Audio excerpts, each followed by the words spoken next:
Ferrari's Monaco crash may have just changed everything for Hamilton and Leclerc, because this was not a simple accident. One Ferrari hit the wall. The other Ferrari finished second.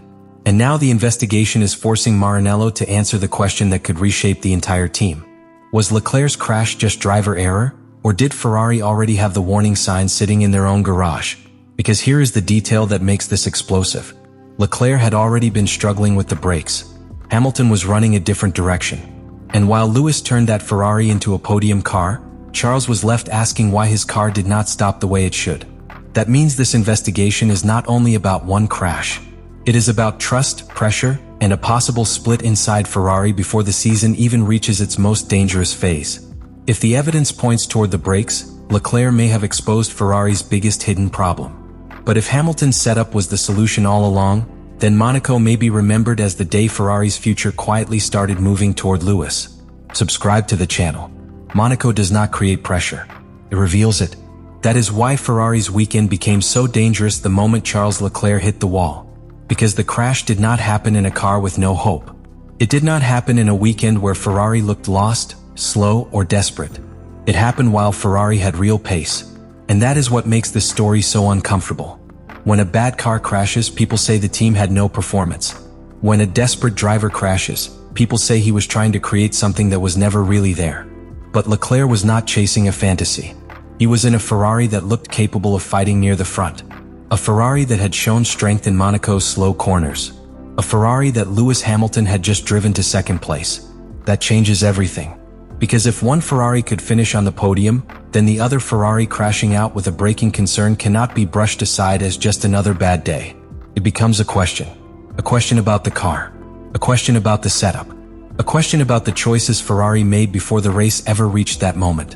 And for Leclerc, it becomes something even heavier. Because Monaco is not just another Grand Prix for him. It is home. Those streets carry a different kind of weight. Every corner feels familiar, but that familiarity does not make the pressure smaller. It makes it sharper. The fans expect emotion. The cameras expect drama. The entire weekend feels like it is waiting for one of two endings. Finally, redemption. Or another heartbreak. For much of the weekend, Ferrari seemed to be giving Leclerc a real chance at the first ending. The car had the pace to make people believe. The team looked competitive. Hamilton's side of the garage was building momentum. The result sheet was beginning to tell Ferrari something it desperately wanted to hear. The SF26 was not just a promise. It was becoming a contender. But here is the problem. A contender still has to be trusted. At Monaco, speed alone is not enough. A driver can have the fastest car in the world, but if he does not fully believe in it when he reaches the braking zone, the speed becomes a trap. Because Monaco is a circuit built around commitment. The driver has to aim the car toward a corner with walls waiting on both sides, then brake later than instinct wants, turn in with complete precision, and believe the rear will stay with him. There is no room for doubt. Not a little. Not for 1 second. Not in the final meters before the wall.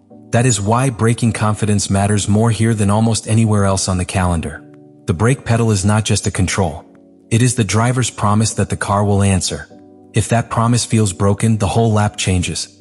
Leclerc had already felt that something was wrong. The braking discomfort had not arrived out of nowhere after the crash. It had been present before, across recent races, and that makes the Monaco impact feel less like a random moment and more like the visible end of a hidden warning. And that is the part Ferrari now has to confront. Warnings are easy to manage when nothing breaks. A driver says the feeling is not perfect. Engineers compare data. The team adjusts settings. Everyone agrees to keep monitoring it. The race goes on. But when the warning ends in the wall, everything becomes more serious. Suddenly, every previous comment matters. Every setup choice matters. Every decision not to change something matters. And every difference between the two Ferrari cars matters even more. Because Hamilton's weekend did not look like Leclerc's weekend. Hamilton finished second. That result is not just a number. It is evidence that the car could be made to work around Monaco. It is evidence that Ferrari had a direction capable of producing confidence, pace, and control. But that evidence creates pressure. Because if Hamilton's Ferrari could deliver, then Ferrari must explain why Leclerc's Ferrari could not give him the same trust when it mattered most. That is where the investigation becomes bigger than the crash. It is not only about whether Charles made a mistake. It is about whether the car behaved in the way he had the right to expect. Those are very different questions. A driver error is one story. A car that does not respond correctly under braking is another. And a known braking concern that reaches Monaco without being fully solved is something far more serious. Ferrari now has to separate emotion from evidence. That will not be easy, because Leclerc was racing at home, because Hamilton was on the podium, because Ferrari's entire season may now be judged through the contrast between those two images. One red car standing tall, one red car broken, one driver gaining authority, one driver demanding answers. That contrast is powerful, and Ferrari cannot allow it to turn into internal damage. But they also cannot pretend it is meaningless. In Formula 1, the stopwatch gives power. Results give power. Data gives power. Hamilton now has all three pointing in his direction after Monaco. He delivered the podium. He showed the car could survive the most unforgiving circuit of the season. And if his brake configuration was part of that stability, then his side of the garage becomes a major reference for Ferrari's next steps. That does not mean Leclerc is suddenly weaker. It means Ferrari's technical direction may be shifting at the worst possible emotional moment for him. When Leclerc gets back in the car and attacks a braking zone, the answer begins there. If he brakes late, turns in cleanly, and trusts the rear, Ferrari will have taken a step toward healing the wound. If he hesitates, if the car still feels uncertain, if the same discomfort appears again, then Monaco will not be over. We'll have followed them. And Hamilton's role will become even more important. Because if Lewis continues to produce stable results while Leclerc continues searching for trust, Ferrari's internal balance will shift whether anyone admits it or not. That is not drama for drama's sake. That is how elite sport works. Confidence moves toward results. Development moves toward clarity. Power moves toward the side of the garage that gives the team the cleanest answers. Hamilton is giving Ferrari answers. Leclerc is demanding them. And both roles matter. But if Ferrari want to fight at the front, they cannot allow those roles to harden into identities. Hamilton cannot become only the solution. Leclerc cannot become only the problem. That would be dangerous and unfair. The smarter reading is this. Hamilton showed Ferrari the car's potential. Leclerc revealed the car's vulnerability. The investigation has to connect those two things. That is the key. Because if Ferrari only listens to Hamilton's podium, they may underestimate the danger. If Ferrari only listens to Leclerc's crash, they may lose sight of how strong the car can be. But if they listen to both, they may finally understand the true nature of the SF26. A car with real pace. A car with a promising development path. A car that can reward confidence. But also a car that may punish the driver brutally if the braking system falls outside its safest window. That is not a small weakness. That is a championship-level problem. Because the best teams are not just fast at their peak. They are repeatable. They give the driver the same feeling in lap 1, lap 20, lap 50, and under maximum pressure. They do not require the driver to guess. They do not depend on perfect conditions to feel safe. They allow the driver to attack because the foundation is stable. That is what Ferrari must build now. Not just more downforce. Not just more power. Not just more headline pace. A stable foundation. A car Hamilton can continue to push. A car Leclerc can believe in again. A team environment where the solution does not create a split. Because the danger is not only technical anymore. It is emotional. Leclerc's home crash hurt because of where it happened. It hurt because of how close the result felt. It hurt because Hamilton's podium made the contrast impossible to avoid. It hurt because the braking concern was not new. That is a heavy mix. And if Ferrari do not release that pressure properly, it will build. The next time Hamilton praises the car, people will compare. The next time Leclerc questions the braking, people will speculate. The next time Ferrari bring a brake update, people will ask whose side it came from. That noise can distract a team. And Ferrari cannot afford distraction when the car may finally be close enough to matter. That is why the investigation is not just about blame. It is about control. Control of the car. Control of the story. Control of the garage.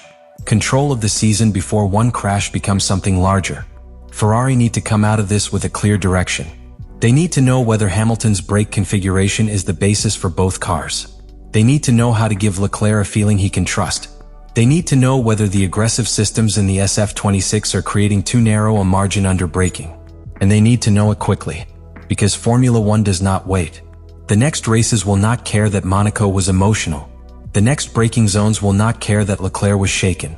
The next rivals will not care that Ferrari are investigating. They will attack the weakness the moment they see it. That is why Ferrari must turn this into progress immediately. If they do, the story changes. Hamilton's podium becomes proof that the project is real. Leclerc's crash becomes the warning that sharpened the team's focus. The investigation becomes the bridge between both drivers. And the SF26 becomes stronger because Ferrari finally understands how to make its speed usable for everyone. But if they do not, the story darkens. Hamilton's momentum could become internal pressure. Leclerc's frustration could become doubt. The brake issue could return. And the team could find itself with one driver pulling the project forward while the other wonders whether the car is still built around a feeling he can trust. That is the nightmare Ferrari must avoid. Because a team can survive one crash. It can survive one lost podium. It can survive one difficult interview. But surviving a loss of trust inside the garage is much harder. And that is why the next decision matters more than the crash itself. The crash has already happened. The result is already written. Hamilton has the podium. Leclerc has the questions. Now Ferrari has the responsibility. They have to prove the investigation is not just a reaction to public pressure, but a real attempt to understand the car at its most fragile point. They have to prove that Hamilton's success can help the whole team, not divide it. They have to prove that Leclerc's warning was not ignored and will not be ignored again. Because if they fail, Monaco becomes more than a painful memory. It becomes the race where the first clear crack appeared between Ferrari's speed and Ferrari's control. And in the end, that is the real danger. Not that Leclerc crashed. Not that Hamilton finished second. Not even that the brakes became the center of the story. The real danger is that Ferrari may have built a car fast enough to create belief, but sensitive enough to destroy it when the driver needs trust the most. That is what the investigation must answer. And until it does, every Ferrari braking zone carries the same question. Is this the car Hamilton proved could fight? Or the car Leclerc warned could fail?